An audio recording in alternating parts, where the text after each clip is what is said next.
Queridos, boa noite, paz do Senhor. Amém. Tudo bem com vocês? Tudo em paz? Bom estar aqui novamente para mais uma aula. Tive a oportunidade de cobrir o nosso apóstolo aqui falando sobre entrega e estive aqui dando início, a essa aula que nós vamos dar continuidade hoje. E para nós é uma alegria poder servir esse projeto, poder servir essa casa e estar com vocês uma vez mais, para juntos aprendermos um pouco mais do Senhor e falar um pouco mais, sobre as distorções de personalidade, de caráter. Hoje eu tenho um tema para falar para vocês, que é entre a máscara e o espelho. Entre a máscara e o espelho. Tem um mês atrás que nós começamos um projeto com os jovens casados lá da igreja, e é uma célula para jovens casados. Essa galera que está na igreja não está nem nos teens, nem nos jovens, do grupo, e já se casaram. Então, uma faixa etária de 22 até 38, 40 anos, eu acho que é uma faixa etária bem jovem. E a gente percebeu que eles precisavam ter um grupo de acolhimento, e nós começamos a ter um mês atrás um projeto chamado MOVE, que a gente se reúne uma vez por mês na igreja. E eu sempre libero uma palavra para eles, voltado com algumas dinâmicas. A primeira dinâmica que nós fizemos foi com o tema esvaziando a mochila. E a dinâmica foi o seguinte: eu levei uma mochila cheia de bagulho dentro, cheia de coisa que ninguém usa mais, mas essa mochila tinha algo diferente. Ela era uma mochila super leve. Porque na nossa vida, às vezes, nós falamos, poxa, eu tenho que deixar os pesos de lado, não é isso que é a nossa máxima? Vamos aliviar os pesos, aliviar a bagagem. Mas existem bagagens que nós precisamos aliviar, que às vezes não estão pesando. A gente não percebe, vai carregando porque aquilo não está pesado. Só que não é porque não está pesado é que eu tenho que carregar. Porque às vezes está leve, mas dentro daquilo que está leve tem um monte de coisa que não serve mais para o meu futuro. E eu tenho que deixar. Dentro da mochila tinha, por exemplo, um controle remoto que não funcionava mais. Já funcionou em outra ocasião, mas para aquele momento não servia mais. Por exemplo, uma caixa de leite vazia. Serviu para você trazer o leite do mercado até a sua casa. Mas depois que você usou o leite, para que aquela caixa serve? Então a gente tem que descartar coisas que são leves. Aparentemente não estão incomodando, mas devem ser descartadas para a gente poder dar o próximo passo. Nem toda bagagem é peso. Escreve isso aí. Nem toda bagagem é peso. Às vezes são coisas imperceptíveis que você está carregando, mas não serve mais para nada. E a segunda dinâmica, eu gostaria até de aplicar isso aqui, quem sabe uma outra oportunidade, foi a dinâmica do espelho. A dinâmica do espelho, e é o que eu quero falar um pouquinho aqui. Nessa noite, a dinâmica do espelho, nós fizemos eu levei um baita de um baú com espelho dentro, e eu disse a seguinte frase: a solução do seu problema ou a estagnação dele está dentro do baú. Aí alguém disse, pastor, tem dinheiro aí? Eu disse, tem uma Bíblia, o que tem aí? Tem uma palavra. E quando eles abriam o baú e se olhavam dentro do baú, porque na verdade a maioria dos problemas não estão nos outros, estão em nós.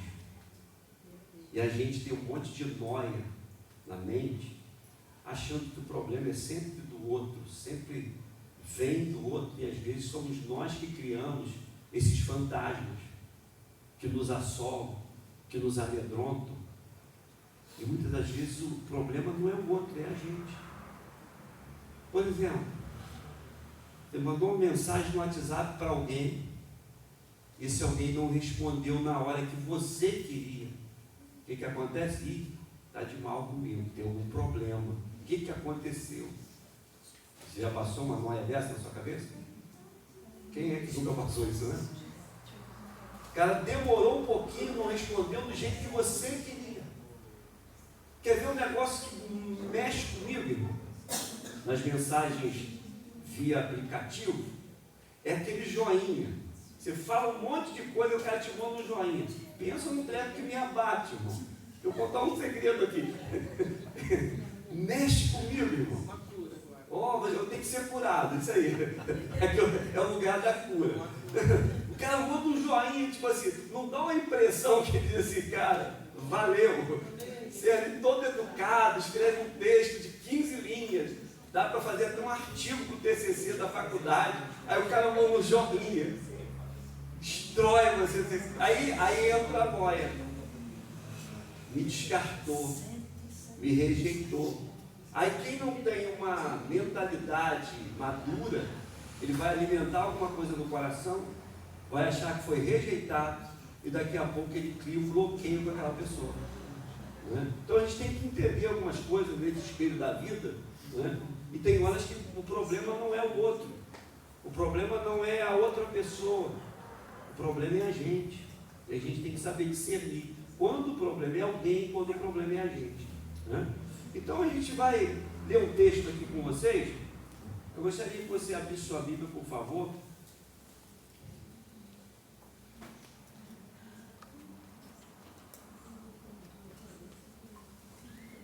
Carta de Paulo aos Romanos, capítulo de número 12, verso 2.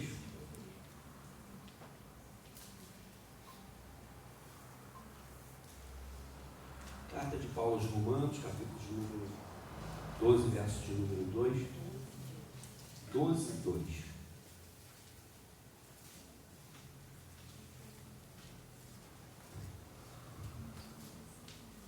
Diz o seguinte: não sedes conformados com este mundo, mas sede transformados pela renovação do vosso entendimento, para que experimenteis qual seja a boa, agradável e perfeita vontade de Deus. Vamos ler todos juntos esse texto? Vamos ler na versão que está aqui projetada, né? Vamos lá? 1, 2, 3. E não vos conformeis com este século, mas transformai-vos pela renovação da vossa mente, para que experimentais qual seja a boa, agradável e perfeita vontade de Deus. Glória a Deus. Queridos irmãos, nós estamos diante de um tema, e começamos a falar um pouco sobre isso na aula passada, e mexe muito comigo isso, porque quando o assunto, né, o ser humano, quando trata da nossa mente, ou a gente tentando entender o outro, a gente vai entrar sempre em conflito, né? Eu convivo com essa área, né, de algum tempo, a área da saúde mental, convivo com pessoas, dando palestra, participando de eventos, né? Isso ocorreu há mais ou menos 14 anos atrás na minha casa. Quando meu filho Pedro fez 2 anos de idade, ele foi diagnosticado com autismo, e o autismo dele é nível 3, ele é não verbal, e a gente começou a buscar informações, né? na neurociência, na psicologia, na psiquiatria, e dentro disso a gente também observou, né, no caso dele, que é um caso mais grave, né, posso dizer assim, nível 3, de um autista não verbal, eu descobri muitas coisas também na personalidade de pessoas.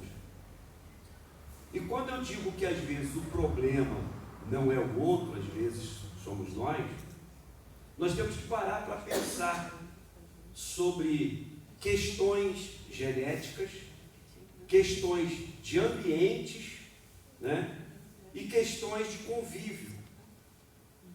Às vezes nós podemos ter um problema, um transtorno. E quando temos um transtorno, fica difícil para o outro adivinhar que temos. No caso do autismo, alguém olha para o meu Pedro e diz assim, já fui pego por alguém que diz assim, nem parece autista. Ele na dele, ninguém diz. Mas quando você convive 5 minutos, você descobre que ele tem o transtorno do aspecto autista. Então, como é que a gente consegue avaliar isso, né? Convivendo com pessoas do mesmo ambiente? E eu não estou nem falando de possessão demoníaca, porque eu falei na outra aula, né? Não vou nem me deter nesse assunto aqui, porque para muita gente tudo é o demônio, né? Para o religioso tudo é o demônio. Quando tudo está indo bem é Deus, mas quando tudo está indo mal é o diabo, né? Aquele cara que saiu de casa com o pneu do carro careca, passou em cima da bituca de cigarro, o pneu furou, ele culpa o diabo. O diabo está lutando, o diabo nada. O pneu do carro está careca, o diabo está falando, dessa vez não fui eu. Então tem muita coisa que vai acontecer que a gente vai jogar na conta do espiritual. Eu sou espiritual, tenho 30 anos de convertido, 18 anos como pastor, pastorei 13 anos de igreja, hoje sou pastor, co-pastor auxiliar numa igreja, sou pentecostal, mas nem tudo a gente pode jogar na conta do espiritual.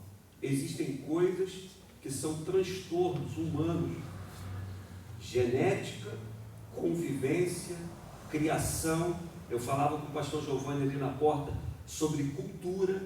A gente também tem que entender a respeito de cultura e a gente tem que trabalhar isso, senão a gente não convive, né?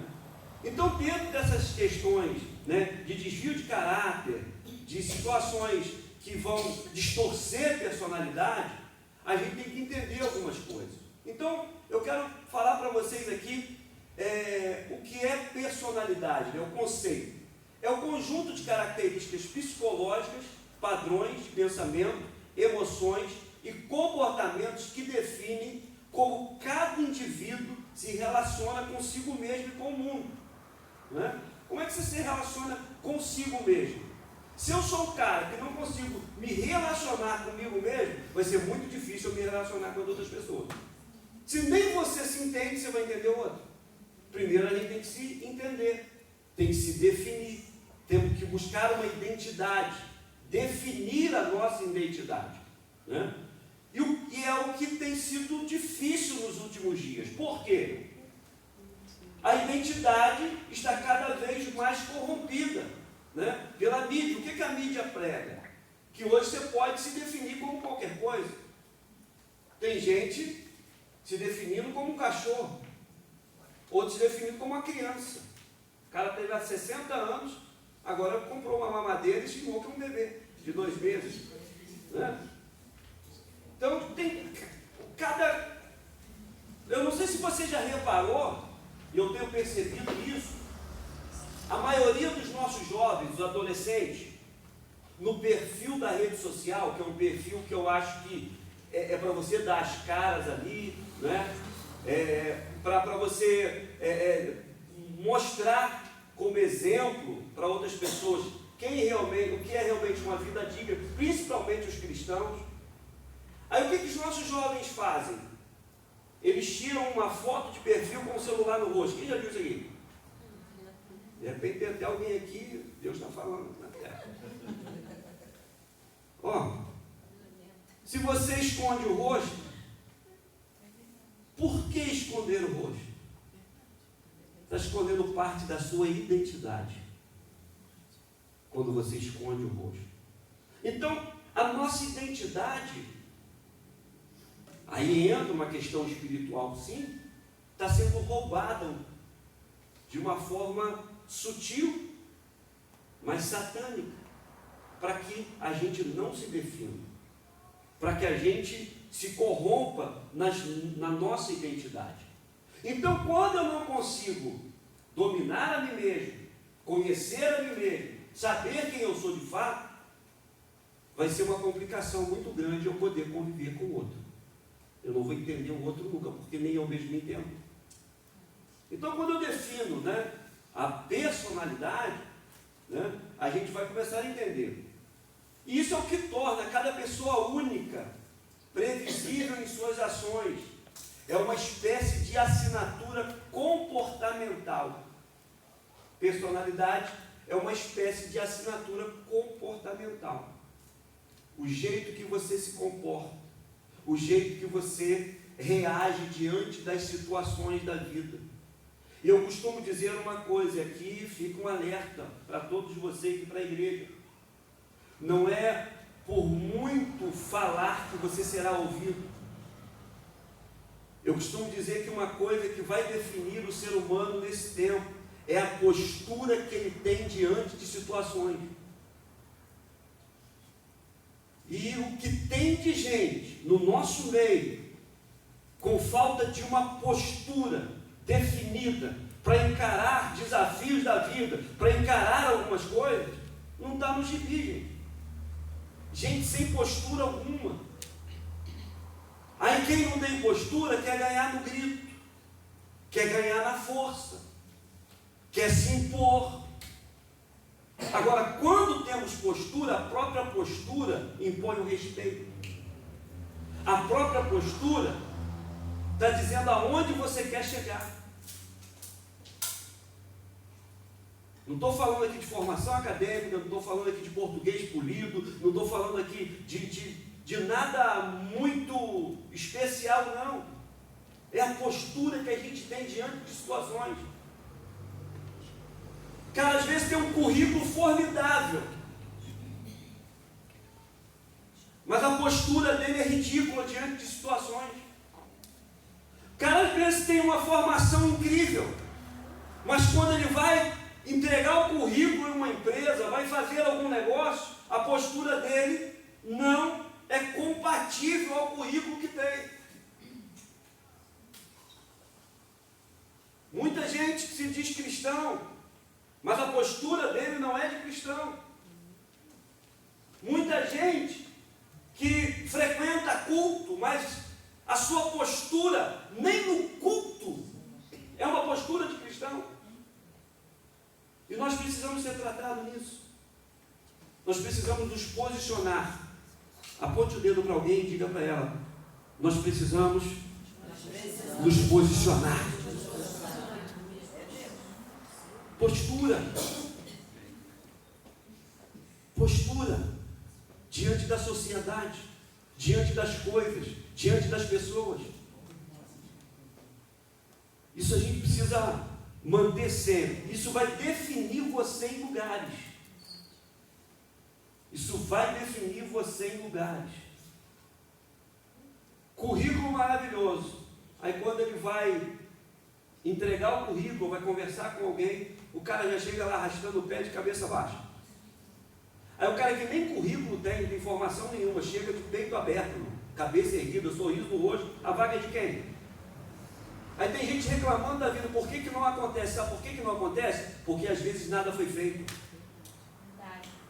Ah, não está acontecendo nada, mas o que foi feito? Nada.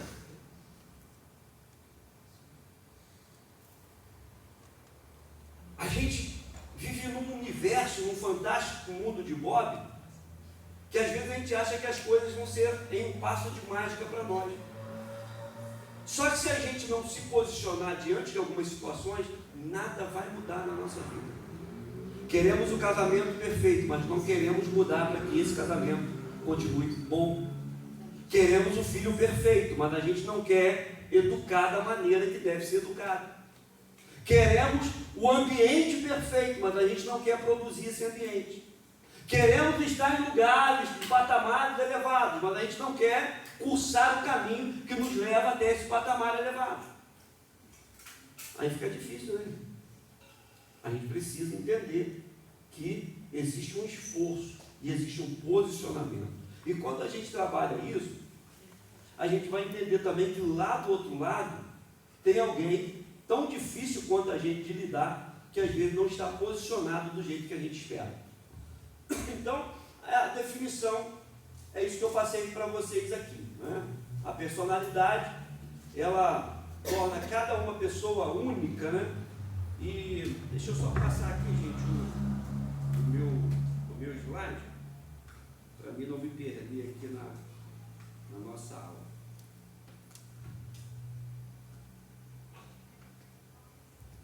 Vamos lá. Então, gente, eu quero trabalhar um pouquinho sobre a questão da formação da personalidade. A gente mostrou para vocês aqui um pouquinho, né, sobre o que é personalidade, né? É uma marca, né, uma assinatura comportamental. E agora a gente vai falar um pouquinho da formação da personalidade. A personalidade começa a se formar desde os primeiros anos de vida e é influenciada por múltiplos fatores. Bom, é o que eu falei no início aqui com vocês. O primeiro fator que influencia é a genética, né? O temperamento herdado, predisposições biológicas, né? Nós temos coisas que são herdadas dos nossos pais, sim ou não? Você se parece com seu pai, com a sua mãe, alguma coisa que ele falou, que ele faz, ou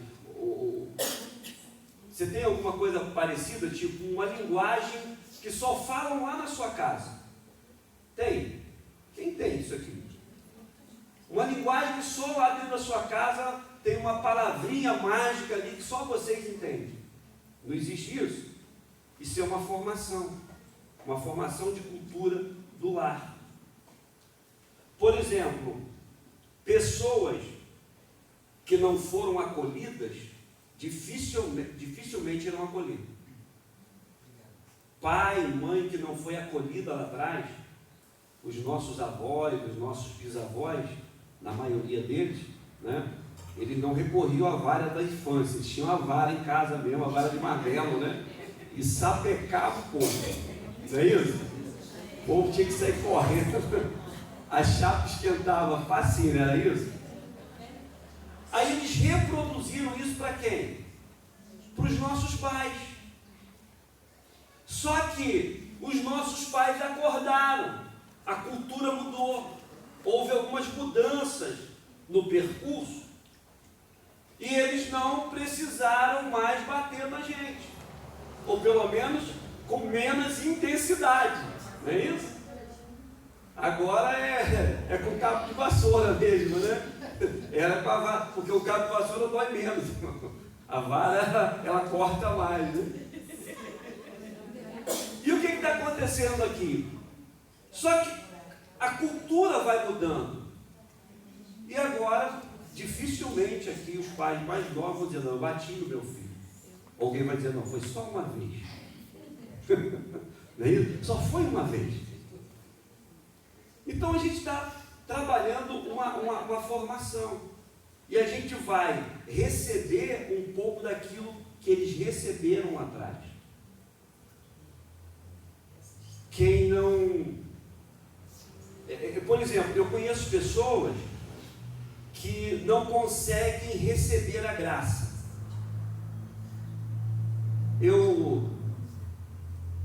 Desde que me converti, né, há quase 30 anos atrás, eu recebi muito bem essa graça. Eu sou filho único e a gente passou muito aperto, mas tudo dentro da possibilidade dos meus pais a gente tinha. O pouco que tinha era nosso. Então a gente precisava de alguma coisa que estava dentro da possibilidade deles, a gente recebia. Eu não precisei brigar por nada. Agora, você criar uma família de 8 irmãos que teve que brigar por um pedaço de mortadela frita, meu irmão, você vai disputar por qualquer coisa a vida toda no tapa. Você vai passar por cima de quem for para você chegar onde você tem que chegar. Essa é a grande verdade. Porque você viveu uma vida de disputa. Então você é obrigado a disputar sempre.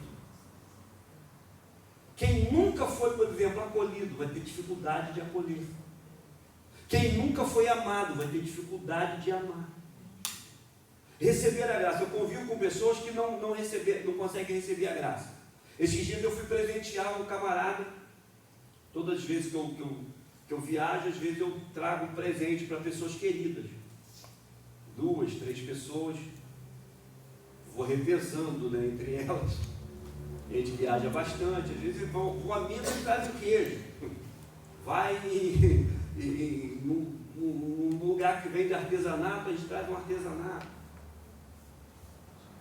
Aí eu percebi, uma dessas pessoas que eu trouxe um presente, quando eu entreguei o presente, o cara quis me pagar. Quanto é? Eu falei, cara, é um presente. Aquilo me assustou na hora. Quanto é? Não, é um presente. Porque essa pessoa não está acostumada com a graça. Não está acostumada a receber nada. Tudo era pago. Em casa era a pensão que tinha que ser paga. Quando o pai dava alguma coisa era pago. Tudo era cobrado. Então você vai ter dificuldade de receber a graça. Para receber até as coisas de Deus você tem dificuldade. Quando você ora, você diz, Senhor, o que eu tenho que fazer? Eu tenho que subir o monte, ficar lá 3 dias de cara no chão para me receber? Você não precisa ficar de cara no chão 3 dias no monte, irmão. A graça é de graça. Ela já foi paga na cruz do Calvário. Aleluia. Glória a Deus. Porque quem não está acostumado com a graça, não recebe a graça. Então nós vamos vendo a personalidade das pessoas e a mudança dessa personalidade dentro das famílias ao longo do tempo. Quem recebeu grosseria, reproduz grosseria. Tem gente que tem dificuldade de abraçar. Tem gente que quando você chega nele, ele já cai no teu braço. Você tem até que segurar, às vezes o cara está desmaiando. Né? Ele ama abraço, ele adora. Tem gente que já é de longe. Vai de olho, vai. Você chega, a pessoa se arma toda. Por quê? Ele não recebeu o abraço do pai, da mãe. Sempre de longe. Então ele tem bloqueio. Virou uma cultura do não abraço, do não me toque. Isso é gerado ao longo do tempo. Né? Então isso vem, né, um pouco da genética, né, dos pais que herdaram isso, e também do ambiente familiar, estilos parentais, vínculo afetivo, traumas ou estabilidades emocionais. E aqui não é instabilidade, é estabilidade. Você estabeleceu um padrão. Às vezes o cara tinha tudo para ser um cara que sorri, que é feliz, que é alegre, mas o ambiente formatou a vida dele para viver como um infeliz. Eu já convivi com pessoas que viveram em um ambiente opressor por muito tempo. E quando ela foi livre daquele ambiente, a pessoa mudou, você nem conhece mais a pessoa. O semblante mudou, o cabelo mudou, a roupa mudou, o estilo mudou. Por quê? Essa pessoa foi projetada para aquele estilo de vida. Uma vida feliz, uma vida alegre, uma vida positiva. Mas o ambiente que ela conviveu por muitos anos, formatou a vida dela em uma mentalidade de fracasso, de derrota.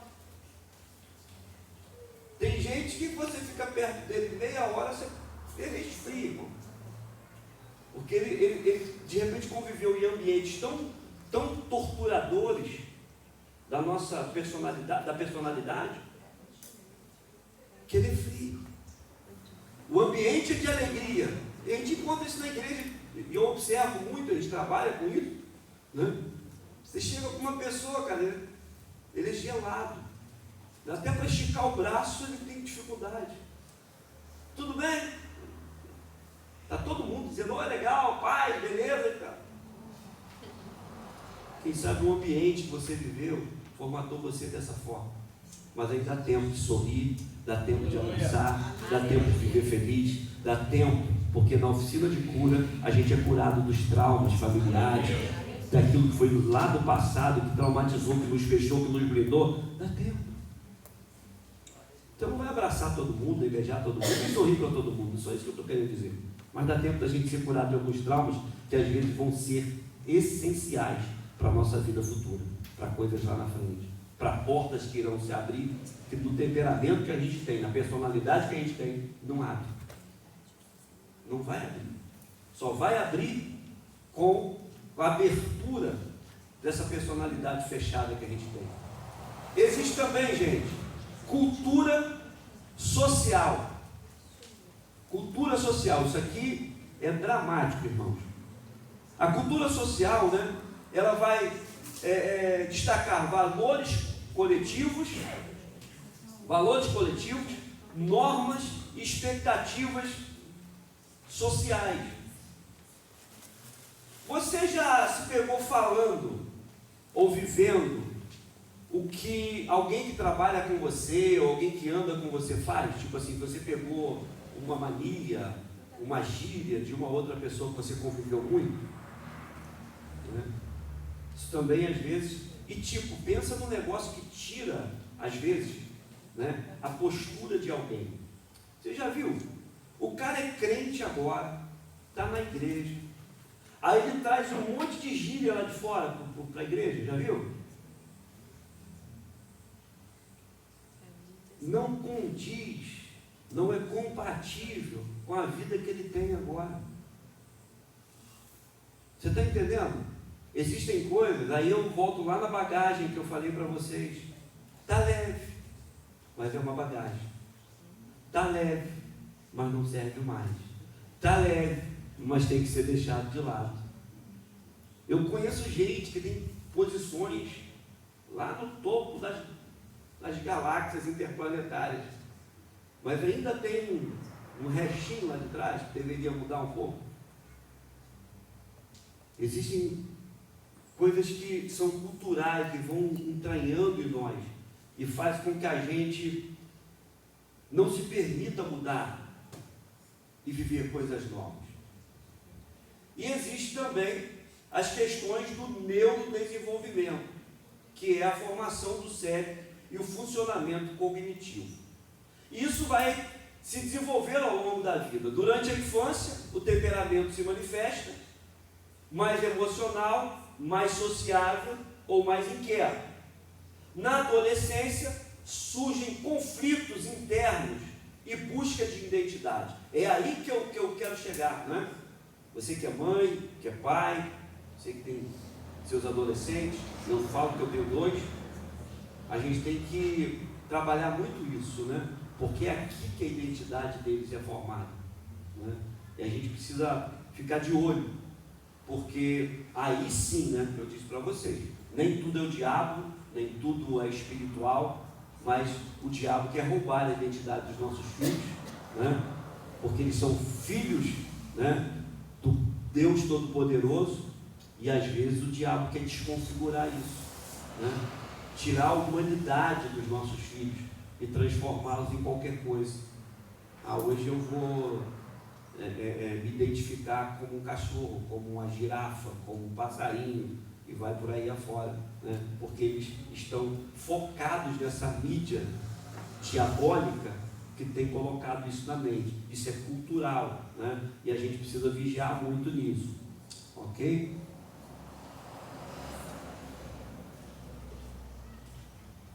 Também na idade adulta a personalidade tem a se estabilizar, mais contínua e sucessível a mudanças durante experiências marcantes, né? Então, gente, nós podemos mudar, podemos melhorar, né?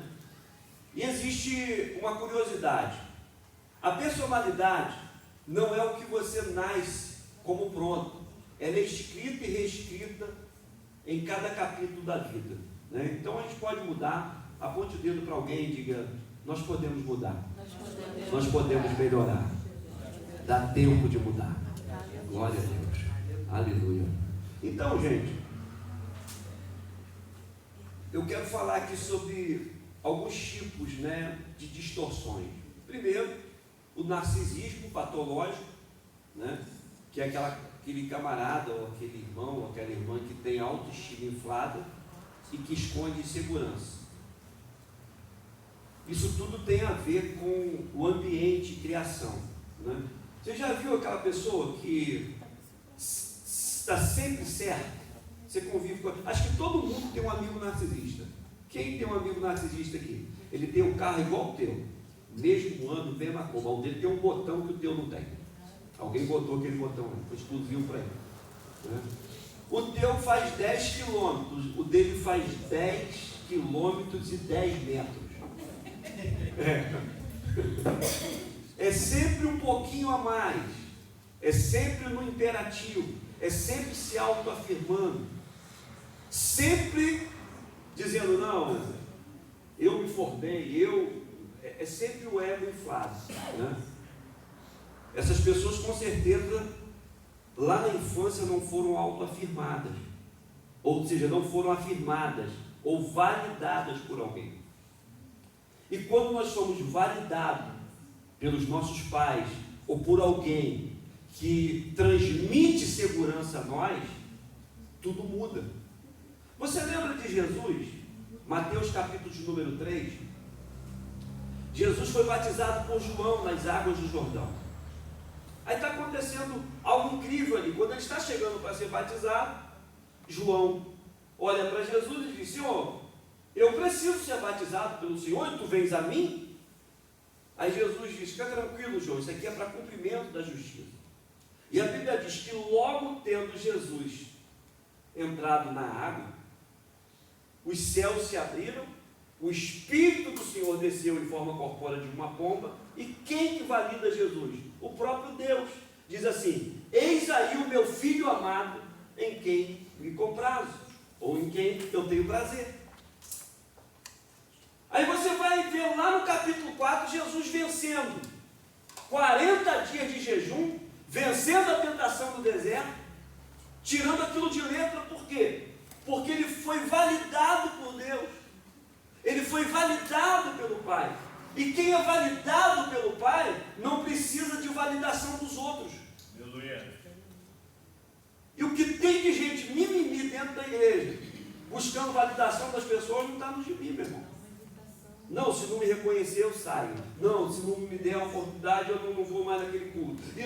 E as pessoas estão sempre buscando validação dos outros. Elogio, movido a elogio. Ei, deixa eu te falar uma coisa. Se você é movido por elogio, a crítica vai te parar, meu irmão. Quem é movido por elogios, por bajulações, é parado pela crítica. E eu conheço um montão de gente paralisada porque um dia foi criticado e diz, eu não faço mais. Não faço mais porque me criticaram, não faço mais porque não me elogiaram. Não estou falando de falta de reconhecimento, não. Reconhecimento é bom, mas existem pessoas que elas buscam validação o tempo inteiro. É o narcisismo patológico, Existe um outro tipo de distorção. Personalidade borderline, insensibilidade emocional intensa e medo de abandono. Você já viu? Ele precisa ser aceito de qualquer maneira. Busca aceitação o tempo inteiro, sempre buscando aplauso, sempre buscando aceitação. Aí entra aquela questão do WhatsApp, se o coleguinha mandou um joinha, já fere o coraçãozinho, já desanima, já bota um monte de galho na cabeça, dizendo, meu Deus, fulano não me ama mais, está sempre numa vida melancólica, sempre buscando aceitação dos outros, complexo de inferioridade, sempre para baixo, sempre sendo vítima, sempre é a vítima, transtornos da vida, personalidade borderline. insensibilidade emocional, medo de abandono, medo de ficar sozinho. E tem também o transtorno de personalidade antissocial. Estou dizendo isso aqui para chegar num consenso familiar, tá, gente? Estou introduzindo para a gente poder chegar isso no berço da família, para a gente entender um pouco. Personalidade antissocial, falta de empatia e desprezo por regras sociais. Tem gente que é empático demais, né, irmão? Você conhece alguém? Todo mundo tem um amigo narcisista. Aí você conhece alguém que você pode chegar para ele e dizer assim, cara, você ganhou um carro zero. O cara vai dizer assim, legal. O cara não tem empatia, não se alegra com nada. Tudo para ele está ruim. Né? O cara é antissocial, está sempre se escondendo das pessoas. Aí sim, você manda um WhatsApp, manda um recado, pergunta. Isso aqui tem, às vezes tem nos grupos, tá, irmão? O grupo da igreja tem que. Você fala um monte de coisa, mas tem a cantina hoje, ninguém responde. Eu tenho lá o meu grupo lá do Move, tem 50 pessoas. Às vezes eu falo alguma coisa, 10 responde, 40. Porque às vezes você tem que saber conviver com os antissociais. Aí você pega uma pessoa antissocial, ou que tem um transtorno de borderline, ou tem um narcisismo patológico, aí, né, você se casa com um indivíduo ou com uma indivídua dessa. Você tem, de repente, um filho que tem um desses transtornos. Você tem uma sociedade cercada por esses transtornos. Aí como é que a gente vive? E quem sabe nós temos esse transtorno. Então o que acontece? A gente precisa aprender isso aqui para a gente conviver lá fora ou dentro da nossa sociedade. Senão a gente não vive com ninguém. A gente vai arrumar um problema com todo mundo. E principalmente nós, os cristãos, nós temos às vezes problema por causa da igreja. A igreja é cheia de gente falha, é cheia desses transtornos aqui. Né? No ministério tem também muito. Eu costumo dizer uma frase do bispo Júlio Vertu, que às vezes todo problema, toda solução está na liderança, mas às vezes todo problema também está na liderança. Se a liderança é a solução do problema, às vezes a liderança também é o problema. E às vezes no meio dos líderes, a gente pega a gente com essas síndromes, narcisista, borderline, empático. E como é que convive? A gente tem que começar a entender as pessoas para a gente viver bem com as pessoas. Agora, e quando isso é dentro da nossa casa, com o nosso cônjuge, com os nossos pais, com pessoas que nos cercam? Quando essas distorções de personalidade acontecem? Até que isso agrave o caráter do cara. Vai distorcendo, vai formatando, até que o caráter seja distorcido. Porque não é só a personalidade, mas também o caráter do cara. E infelizmente hoje, para driblar distorções tanto de personalidade e caráter, as pessoas preferem o quê? O talento. Porque o talento, às vezes, mascara o caráter. Mas eu costumo dizer uma coisa por onde passo: eu prefiro caráter do que talento. Talento a gente aprende, caráter é difícil tratar. Talento, gente talentada, o cara não toca nada. Você bota um instrumento, bota uma bateria na mão do cara, 1 ano e está tocando. Agora tem muita gente na bateria que não tem caráter, você não consegue tratar o caráter.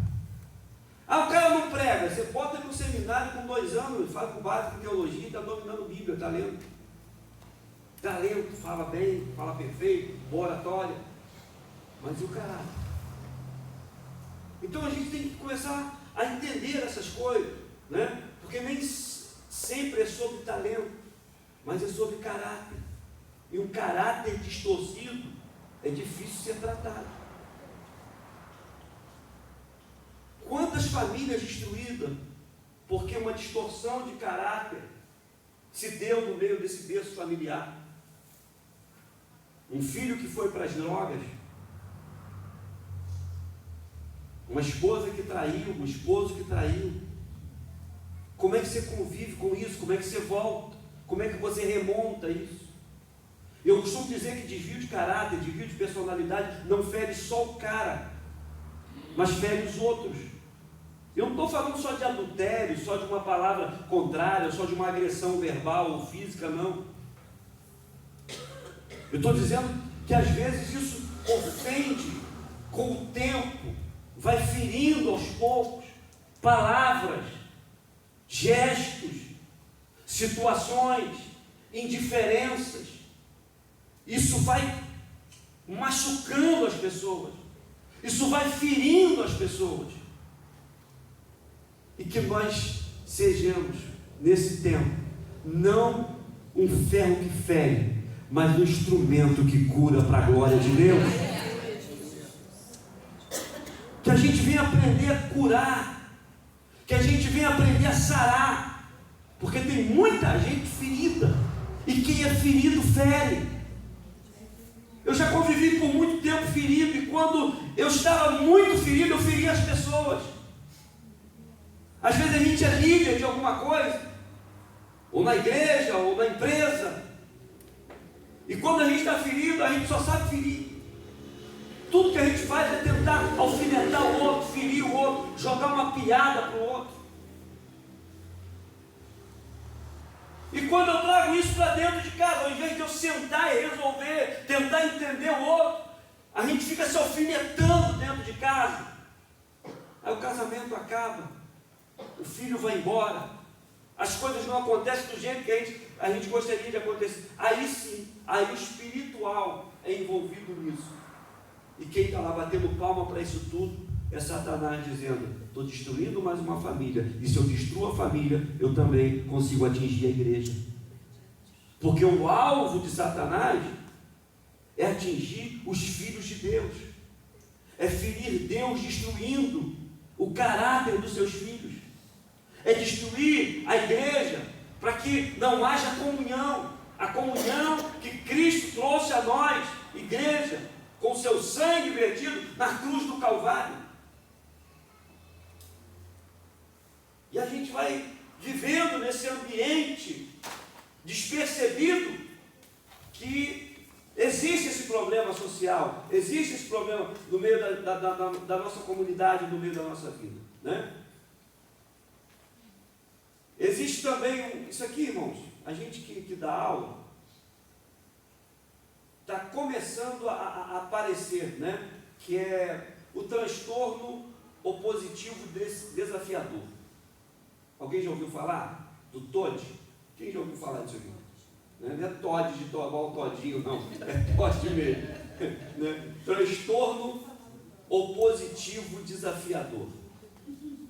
Eu me deparei agora, uns 3 ou 4 meses atrás, numa sala de aula, com uma menina, uma jovem de uns 14, 15 anos, que estava fazendo seminário com a gente, e eu percebi, né, que ela sofre desse transtorno.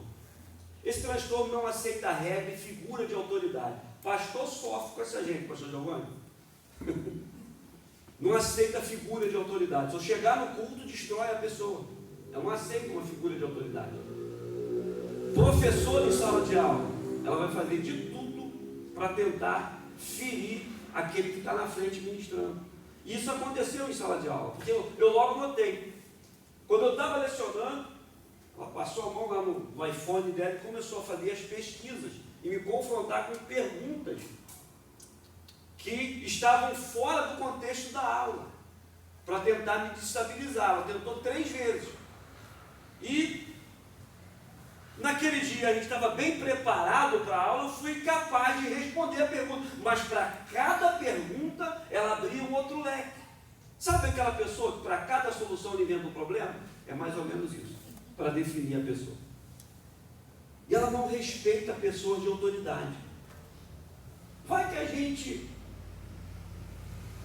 descobre que a gente tem alguém próximo a nós, quem sabe um filho, que tem um transtorno desse. Como é que faz?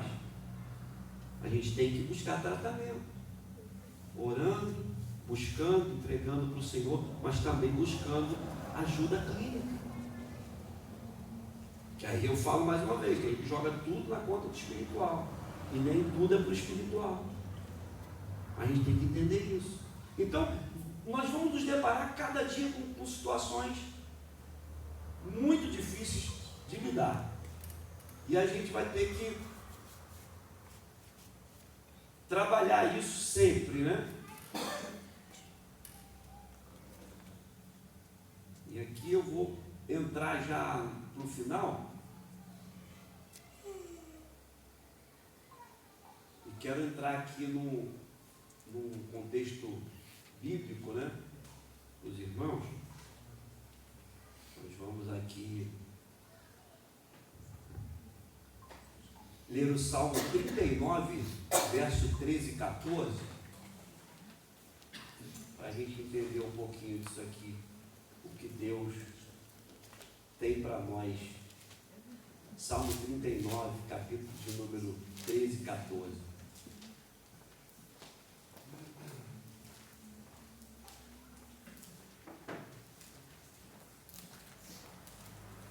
Vocês podem projetar para mim isso.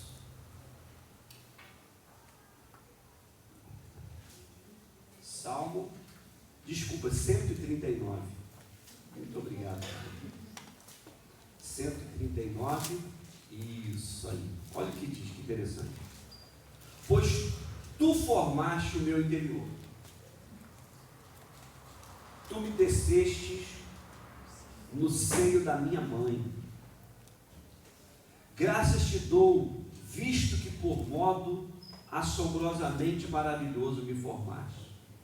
As tuas mãos são admiráveis, e a minha alma o sabe muito bem. Isso aqui é o momento da formação, da nossa formação, né?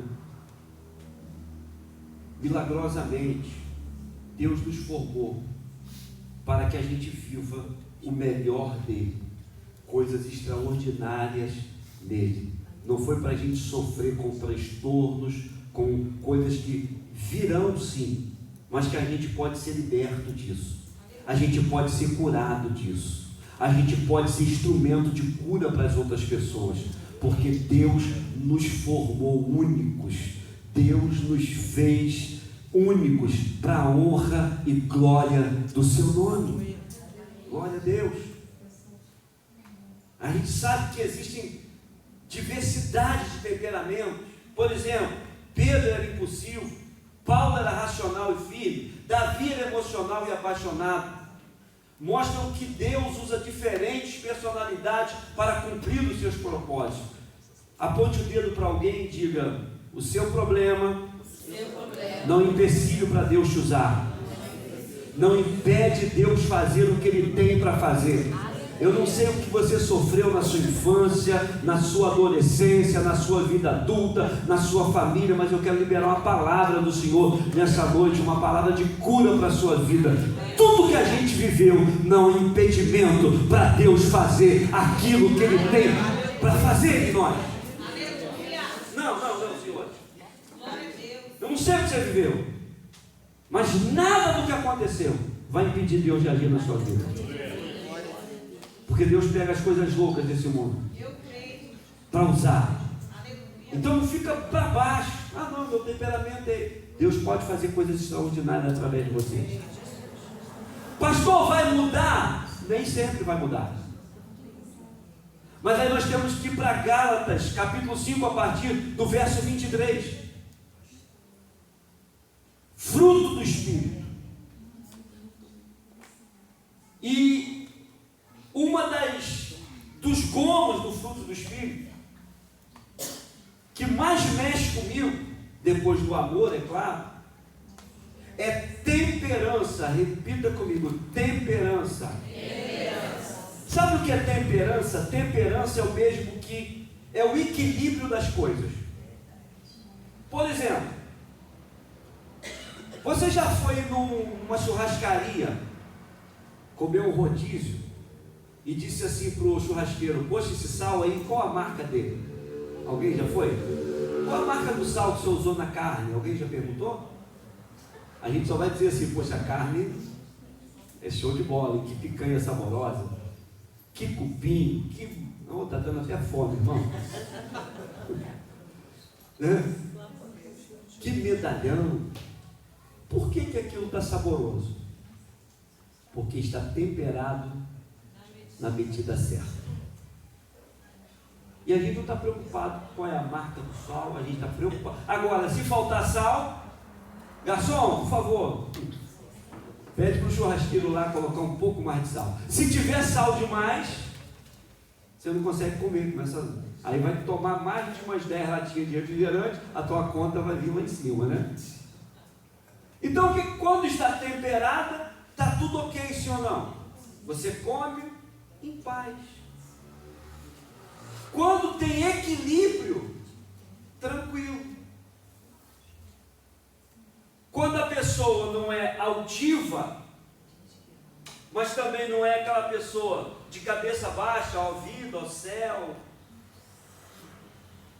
Quando a pessoa tem equilíbrio, é fácil de lidar. E isso dá para se encontrar no meio dos transtornos, do meio dessa situação toda de caráter, de personalidade. Dá para a gente manter o equilíbrio, gente. Dá para manter. Então, quando a gente olha para Gálatas 5, a partir do verso 23, dentro da questão do fruto do Espírito, a temperança é algo extraordinário. É algo que equilibra o ser humano. Né? Não precisa explodir sempre. Não precisa ficar de cabeça baixa sempre. Não precisa buscar aceitação sempre. Não precisa se sobrepor sempre. Dá para ser equilibrado e viver com todo mundo. Gente equilibrada tem espaço em qualquer lugar, irmão. Repita isso. Gente equilibrada, abre portas. Glória a Deus. Esses homens que a Bíblia nos mostra que tinham vários temperamentos, eles só chegaram onde chegaram porque eles conseguiram se conter. Eles tinham o fruto do Espírito. E um dos gomos desse fruto é temperança. E a temperança nos faz chegar mais longe. A temperança é o equilíbrio da vida. A temperança, ela nos equilibra aqui para a gente viver algo extraordinário em Deus. Porque a gente só consegue servir a Deus servindo pessoas. A gente só consegue ver a Deus vendo o próximo, enxergando o próximo do jeito que ele é.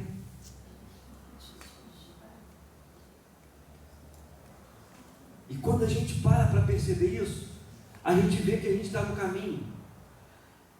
E quando a gente olha para o espelho da nossa alma, a gente vê que a nossa crise de identidade espiritual, ela vai perdendo a força. As máscaras da incoerência começam a ser arrancadas de nós. O orgulho, a injustiça, a santidade, o excesso daquela santidade e religiosidade vão caindo por terra. E a influência do mal, a influência do pecado é jogada por terra. E nós atingimos não a perfeição, mas aquilo que Deus espera de nós.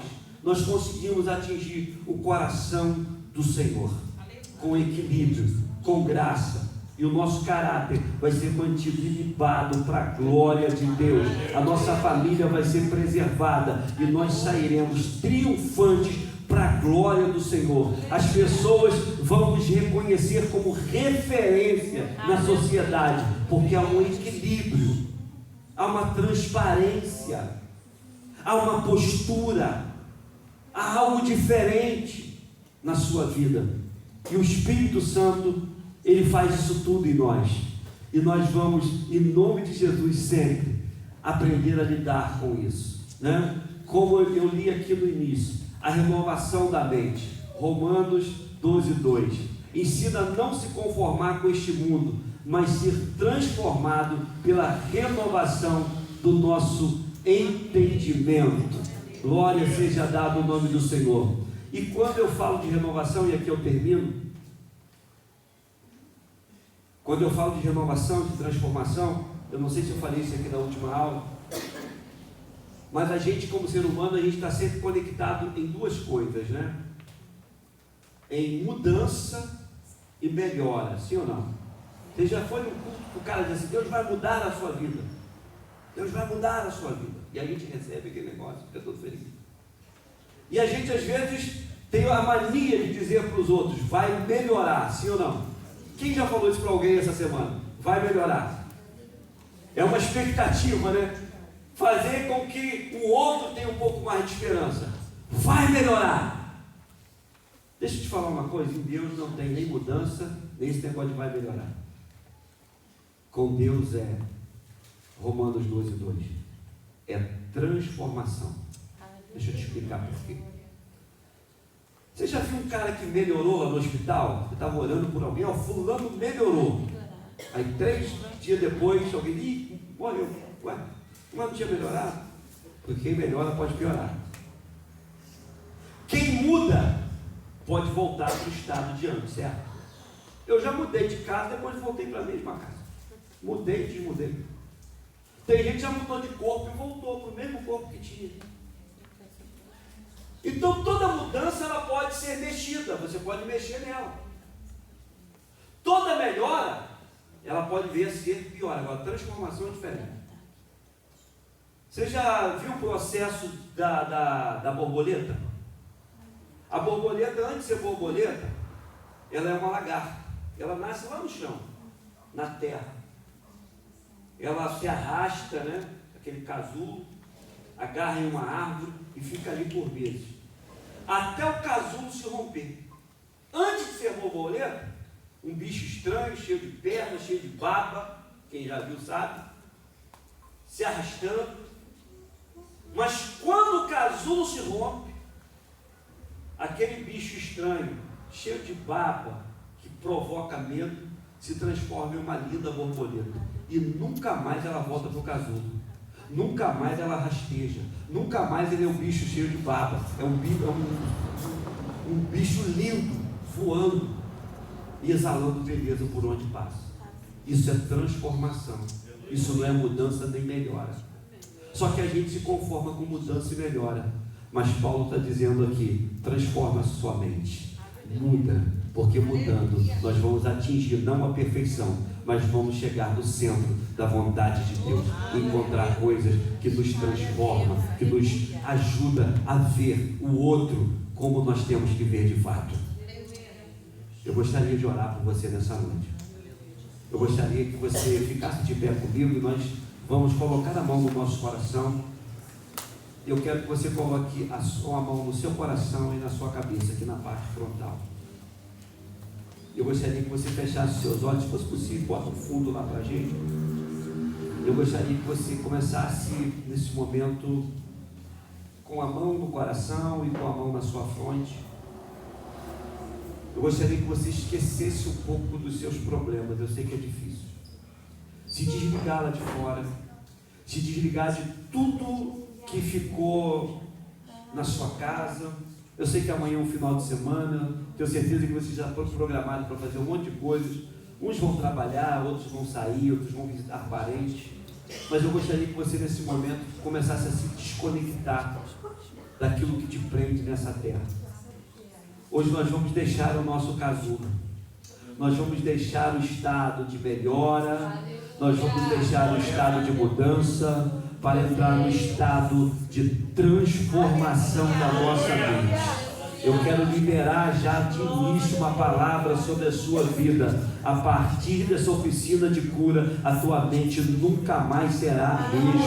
Tudo que te prendia no passado, nos laços familiares do passado, as lembranças tristes que te torturaram até hoje, elas vão ficar aos pés da cruz, e nós renovaremos a nossa mente para a glória do Senhor, para a glória do Deus Todo-Poderoso. Oh, nós vamos orar nesse momento.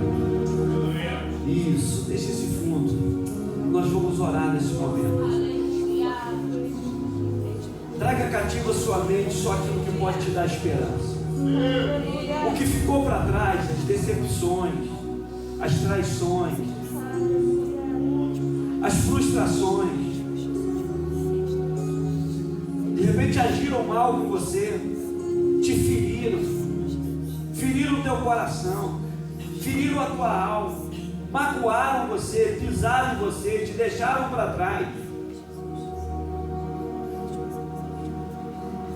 Não foram pessoas boas, porque a vida às vezes nos frustra, a vida às vezes pisa em nós. Mas deixa eu te falar uma coisa, nessa noite nós vamos receber cura de Deus. Existe um bálsamo nesse lugar, existe um bálsamo de esperança, existe uma transformação de mente, existe um espírito que acalma o nosso coração. E como Davi, nós estamos aqui vivendo: cria em mim, ó Deus, um coração puro e renova em mim um espírito inabalável. E que nessa noite, Senhor, a minha mente, o meu coração sejam blindados para a glória do Senhor, e que nada venha contaminar a minha mente, e que eu seja um instrumento de cura para essa geração. Que onde houver desvio de caráter, eu seja referência de caráter. Que aonde houver aonde houver desvio de personalidade, aonde houver um transtorno da personalidade, que eu venha ser um instrumento de oração e cura, para que haja transformação do quadro. Nós não aceitamos, ó Pai, quadros e transtornos que venham confundir a mente dos teus filhos, ó Deus.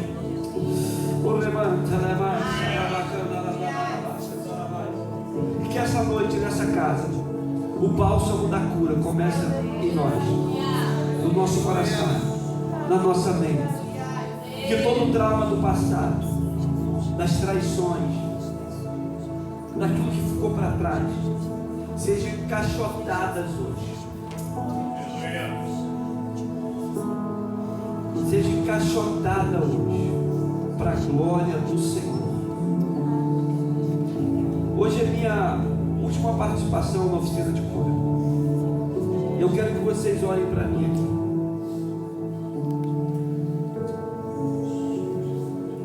Pedro um dia foi na casa de um homem chamado Enéas e curou Enéas. Enéas estava acamado há 8 anos. 8 anos não são 8 dias. E Pedro foi lá e curou aquele homem. E aquele homem começou a se movimentar e querer ir atrás de Pedro. Porque Pedro tinha uma missão, Pedro era pastor, Pedro estava em plena atividade ministerial. Só que quando aquele homem se levanta, Pedro diz assim: volta lá e arruma a cama. Meu Deus. Porque a cura naquele momento era apenas física. Meu Deus. Mas Deus queria curar a alma de Enéas. Porque 8 anos que ele esteve acamado não foram 8 dias. E às vezes você voltar no lugar que te oprimiu é muito difícil. Você perdoar quem te feriu é muito difícil. Mas Pedro olhou para Enéas e disse assim: vai lá e volta e arruma a cama. Porque tem lugares para a nossa cura acontecer, eles têm que ser organizados de novo. Aleluia. Existem lençóis que têm que ser dobrados na nossa vida para que a nossa história continue. Tem gente vivo, mas morrendo por dentro, porque ainda não dobrou os lençóis da vida para continuar a jornada. Volta lá, Enéas, e faz a cama. Queremos às vezes mudar o mundo, mas não conseguimos arrumar a nossa vida. Que essa noite seja uma noite de cura, que a gente possa começar a dobrar os lençóis, dobrar os cobertores que nos assolaram por anos, curar feridas que nos machucam por anos. Quem sabe é um perdão, um abraço, uma palavra, porque nós fomos chamados para curar. Enquanto a gente viver ferido, a gente não cura. E que essa noite os lençóis da nossa vida venham ser arrumados. A Bíblia diz que Enéas foi visto em Sarona e Cirene, 2 cidades que não eram as suas, porque ele se levantou e foi. Jesus curou Pedro, Pedro curou Enéas e Enéas curou 2 cidades. Aleluia. Existe um legado de cura para a tua vida. e pra Meu tua história. Deus, eu E creio. no lugar que você foi mais ferido, Deus tem cura para você. Amém, E você será mais usado. Em pra nome glória de Jesus. Deus. Pai, muito obrigado. Nós adoramos o teu nome por esse Aleluia. lugar e por esse tempo precioso onde estamos aqui. Continua usando os teus filhos. Continua usando esse projeto. E que o Senhor faça de nós um instrumento de cura em nome de Jesus. Amém, Pai. Amém. E amém. Glória a Deus. E graças a Deus.